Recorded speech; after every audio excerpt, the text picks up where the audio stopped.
এখন বাজে সকাল 8:30। আর ঘুম থেকে উঠে আমি প্রত্যেক দিন চিয়া সিড খাই, কারণ রোজ ছেলেকে স্কুলে ছাড়তে যেতে হয়, আবার আসতে হয়, তো ওই টাইমটা কিছু খাওয়া হয় না। তার জন্য রোজ সকালে একটু চিয়া সিড খাই গরম জলে মধু দিয়ে। আজকেও সেটা খেয়ে নিলাম। আর আজকে একটু স্পেশাল দিন, ওই জন্য একটু টুকটাক নতুনত্ব কিছু রান্নাবান্না করবো ভাবছি। নমস্কার, কেমন আছো তোমরা সবাই? আর শুভ নববর্ষ সবাইকে। ভিডিওটা একটু দেরি করে আপলোড করা হয়ে গেল। এটা ছিল পয়লা বৈশাখের দিন সকালবেলা বললে ভুল হবে, এখন প্রায় 9টা 9:30 বাজতে যায়। আর এই রেসিপিটা কার কার চাই অবশ্যই কমেন্ট করে জানিও। একদম সিম্পলের মধ্যে একটা ডিমের টোস্ট আজকে বানিয়েছি, কিন্তু এর মধ্যে একটু নতুনত্ব কিছু আমি অ্যাড করেছি, যেটা তোমাদের রেসিপিতে দেখাবো, রেসিপিটা আপলোড করব, তো অবশ্যই দেখো। আর দেখো, টোস্টটা বানানো হয়ে গেছে। ওপর থেকে একটু আমি চিজ গ্রেট করে দিয়েছিলাম, কেন খেতে আমার খুব ভালো লাগে চিজ। আর আজকে দুপুরের মেনুতে আমি বানিয়েছিলাম বাসন্তী পোলাও আর কষা মাংস। তার সাথে আগের দিন বানিয়ে রেখেছিলাম ডেজার্টের মধ্যে সেমাই, যেটার রেসিপি অলরেডি আমি দিয়ে রেখেছি। তো সেটা বানাবো, তার জন্য চালটা ভিজিয়ে রাখলাম একটু নুন হলুদ দিয়ে।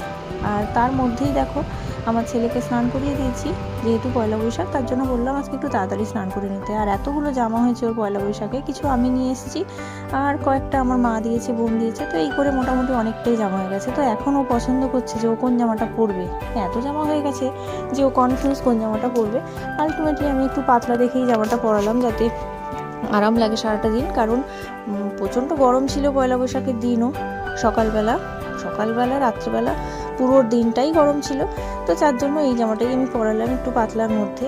আর এখন দেখো বাইরে ভীষণ রোদ, যার জন্য আমি ওকে তাড়াতাড়ি আজকে স্নান করিয়ে দিয়েছি, কারণ আমার গোপাল আছে, আর গোপালকেও স্নান করাতে হবে, নতুন জামা পরাতে হবে। আর আজকে তার জন্য আমি রান্নাটা করিনি, মানে শুধু রাইসটা আমি করেছি। আর আমার হাজব্যান্ডকে বলেছিলাম আজকে একটুখানি যদি চিকেন করে দেয় বছরের প্রথম দিন, তাহলে খুব ভালো হয়, তো তার জন্য ও চিকেন করছে। আর ছেলেরা রান্না করলে করার অবস্থা দেখেই বুঝতে পারছো যে কীভাবে হয়। তো রান্নাটা ওর করা হয়ে গেছিলো, কষা মাংস যেহেতু করেছে তাড়াতাড়ি হয়ে গেছে। তারপরে আমি একটু রাইস করছি। তো এই রাইসটা বানানো একদম সোজা। ভাতটাকে আগে করে নিয়েছিলাম, ভাতটা করার পর দেখো এরকম কালার চলে এসছে। আর নুন দিয়ে একটুখানি সেদ্ধ করবো, তাহলে চালের মধ্যে নুনটা ঢুকে যাবে। তো তারপর শুধু কড়াতে ঘি দিয়ে গরম মশলা দিয়ে চালটাকে দিয়ে একটুখানি নেড়ে চেড়ে নামিয়ে নিলেই এই রান্নাটা রেডি হয়ে যায়। আর তোমাদের পরিমাণ মতন চিনি দিতে পারো, কেউ যদি বেশি মিষ্টি খাও তাহলে মিষ্টি একটু বেশি দেবে, আর কম খেলে কম দেবে। তো তারপরে চলে এসেছি, আমার গোপালকে কত সুন্দর করে সাজিয়ে দিয়েছি। আর আমার ছেলে পুজো করছে, আমি অতটা পুজো করিনি।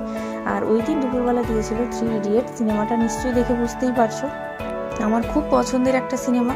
আর গোপালকে কত সুন্দর লাগছে আজকে দেখো। মোটামুটি গোপাল পুজো করা হয়ে গেছে, আমারও স্নান হয়ে গেছে। তো এবার বসে পড়েছি খেতে। তো ভাবলাম থালাটা একটু সুন্দর করে সাজাই, যার জন্য সুন্দর করে থালাটা সাজাচ্ছিলাম। স্যালাড সব কিছু দিয়েছিলাম, শুধু আজকে চাটনিটা করতে ভুলে গেছি। আর এত গরম লাগছিল, আমার আর ইচ্ছে হলো না যে আর চাটনি করি। চাটনিটা থাকলে মনে হচ্ছে যেন পুরো মেনুটাই আমার ঠিকঠাক হতো। তো পয়লা বৈশাখে তোমাদের কার কার বাড়িতে কী কী রান্না করেছো অবশ্যই আমাকে জানিও কমেন্ট করে। আর আজকের এই ছোট্ট ব্লগটা তোমাদের কেমন লাগলো সেটাও অবশ্যই জানিও। আর কালকের সেমাইটা দেখো, ওটাও সাজিয়ে দিয়েছি। আর রায়তা করেছিলাম, সেটার কথা বলতে তো ভুলেই গেছি। তো যাই হোক, সবার প্রথম এই থালাটা বেড়েছিলাম আমার হাজব্যান্ডের জন্য, কিন্তু আমার ছেলে ওটাই খেতে বসছে, তো ওই খেয়ে নিক। তো আমি ওকে বললাম আমাকে একটু খাইয়ে দে, তো কেমন হয়েছে আমি একটু দেখি খেতে। তো আমাকে একটুখানি খাইয়ে দিল, দেখলাম টেস্টটা ভালোই হয়েছে ভাতের। তো চলো আজকের জন্য টাটা, আবার একটা নেক্সট ব্লগে তোমাদের সাথে দেখা হচ্ছে। ততদিন তোমরা ভালো থেকো, সুস্থ থেকো। আর প্রচণ্ড গরম, তাই জন্য সবাই বেশি বেশি করে জল খেও আর লিকুইড জাতীয় জিনিস খেও। চলো আজকের মতন টাটা।